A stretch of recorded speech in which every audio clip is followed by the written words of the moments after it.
It didn't register. Hi everyone. I'm very honored to be the last speaker today. And I'm Yao Cheng from Tongji University. First, I have to say that my major research realm is not the diffuse city. It's relatively macro and abstract. My recent years, I studied on the global city region and city network, especially in the context of Shanghai and China. So when Professor Zhuo invited me to the seminar, personally I felt very flattered, but also felt challenged because when I look at the topics, I try to relate to the topic to my research. It's a still ongoing research. I studied it with Professor Yao Cheng in Tongji University. The topic is the emerging of Shanghai global city regions, centrality and diffusion. It's related with Shanghai 2040. I believe that some of my colleagues have introduced the day before yesterday. First of all, why I choose this topic? Obviously, China has experienced a rapid economic development in recent years. According to IMF, China will soon, in the near future, will exceed the United States, Europe, and Japan, becomes the biggest economy in terms of gross domestic product based on purchasing power, heritage PPP. We observe spectacular growth in internationalization in some mega cities like Beijing, Shanghai, Tongji, and Shenzhen. Today, I want to talk about Shanghai, where we locate, and also the top-down policies. They encourage the development of urban clusters, especially the three biggest clusters. We call it Jingjingji, Yangtze River Delta, or Changsanjiao, Upper River Delta, Zhusanjiao. And the core cities in these three clusters, of course, they are benefited from the central governments because of some policies benefits. According to GAWC, our city network produced by the team of Professor Peter Taylor, the Chinese cities their ranks in the World City Network is declined very quickly. The white box represents the cities in Chinese mainland, and the solid box represents the position of Shanghai. We confirm that Shanghai's ranking is very high, just below London, New York, Hong Kong, Paris, and Singapore. So in this context, the Shanghai government target as a hyper-global city in Shanghai 2040, and the city government, or the municipality, tries to prove that it will become, or it has a great potential to become a real, the hyper-global city ranked with New York and London. But according to our research, it might not be true. So this is the two questions I want to talk about today. Firstly, why we believe that it's a Shanghai global city region rather than Shanghai global city, because the Yangtze River Delta, or the city region around Shanghai, is very important for Shanghai's development. And the second question I want to talk about is the spatial centrality and diffusion when the city region is emerging as a global one. So let's go to the first questions. Shanghai and Shanghai global city region. From our studies, we believe that different from hyper-global cities, Shanghai is more like a bridgehead opening Chinese market instead of global or Pacific Asian controlling center, like we usually believe the growth of real global city. We may find that according to, in terms of share of forex trading in global markets in 2016, the share of Shanghai is only 0.20%. Comparatively, London take 40% and New York take nearly 20%. And what about the Shanghai port? We found that Shanghai port is mainly serve the Yangtze River Delta, or we call it Shanghai, Jiangsu Province, and Zhejiang Province. It takes more than 90% of cargoes or containers will go to this Shanghai city and these two provinces. And also the customers of some top multinational banks and multinational service companies in Shanghai branches. We found that only 1% is an international business, and 45% serves the Shanghai's business, and another 45% serves the customers in Jiangsu and Zhejiang provinces. So, generally speaking, the advanced service functions located in Shanghai mainly serves the Yangtze River Delta instead of the international business, or even instead of China.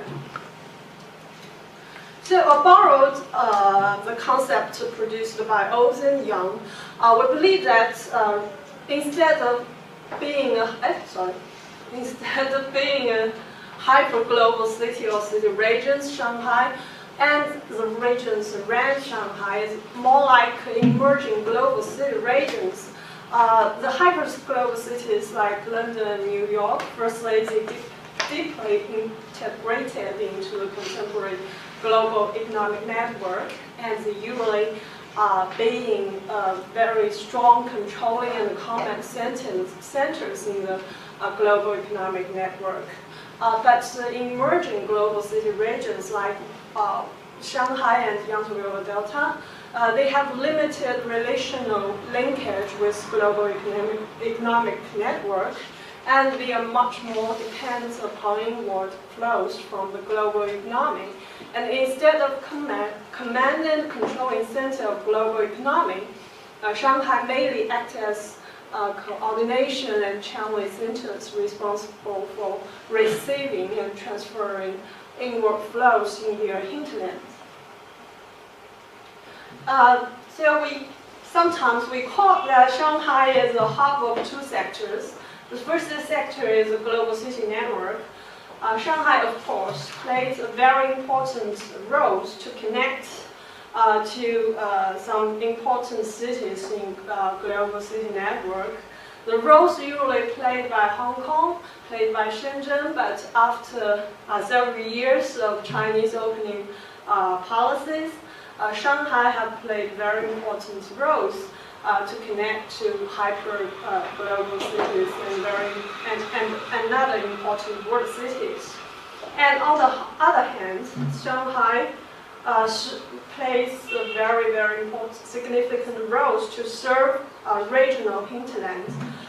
It means it kinds of a gate opening the market in Yangtze River Delta to the global economy, and it's definitely a cost city in the Yangtze River Delta city network. Okay, let's go to the second question. So, spatial reorganization and diffusion, and centrality during this process. This is three maps. Since in Suzhou City, we found that since 1998, the constructed land in Suzhou has expanded nearly 4 times. It's very striking pictures, which is 2,466 square kilometers. We call that as a sprawling way to develop the urban system, but on the other hand, when we look at the city network, we build upon the data collected from the 2001, 2008, and 2013 national economic census. The use of locative data of enterprises and their branches to build the city network. We found that the Yangtze River Delta has constructed its city network, and the city network obviously has become more dense during this 10 years, decade years.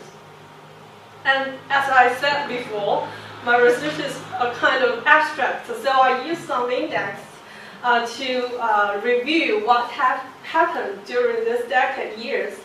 A kind of node symmetric index, the red one, mainly the senders in these regions, and the green ones, mainly the receivers in these regions.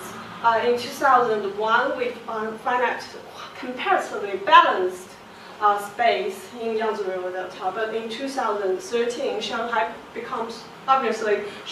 has become a core city in these regions, and this the city district in every city. It's a municipality cities. It's a little bit complicated because of the administrative boundary in China. But we find that Shanghai has set up its core positions in this city region. That's why we named it as the Shanghai Global City Region, because Shanghai is a core and it's backed by the city region or Yangtze River Delta to play a very important role in global economic network. And this is a hint word based on the city network. The methodology also produced by Professor Peter Taylor. This is a map. This is Shanghai's hint word since 2001 and then 2016. We find that in this decade years, Shanghai has produced its hint word gradually, and then the other cities, such as Suzhou, Kunshan, and Ningbo, are gradually merged into the Shanghai's hint word, and the range is still expanding. And if we separate enterprises' data according to different specialized realms, like tourism, equipment manufacturer, or energy saving equipment, this is just some examples. We find that the city network becomes different. In different realms, different cities, various cities find their positions in the city network, and we believe that in the last decade years, the cities in Yangtze River Delta have found their strongest positions or their advanced realms to locate their need in this city region network, and it's a kind of polycentered city region based on industrial division and specialization. In terms of built areas, just like the maps I showed you before, and it shows Suzhou's built area changes, we can say it's a diffusion models or diffusion patterns to develop in Yangtze River Delta. On the other hand, when we study on the city network, I think the intercity relationship or the functional connectivities is quite compact and efficient in some way. Just as I said, my story is macro and abstract, so at last I go to a macro scale, and it's related to my personal experience. This is Xintangtou Village, Xinjie Town, Yao Cheng district in Hangzhou City. It's my husband's parents' home, and his sister owns a factory, a very small factory here. This is typical village in diffusion, we call it diffusion styles in Zhejiang province, just next to Hangzhou city district. Before my marriage, I never goes into the villages like that. Although it's very close to the city center, but I didn't started villages like that. So, but after going to this city, going to this village, I found out that although it's a very, very small village in Yangtze River Delta, but it actually contributes lots of connections towards with several important cities like Shanghai, Hangzhou, and other cities in these regions. The factories are closely related with the cities in this region, and also the family's life are closely related with other cities. So even if the morphologies of open landscape is quite diffused, but I think the function connectivities are very close and sometimes very efficient. Okay, that's my presentation. These are relatively irrelevant publications. Thank you very much.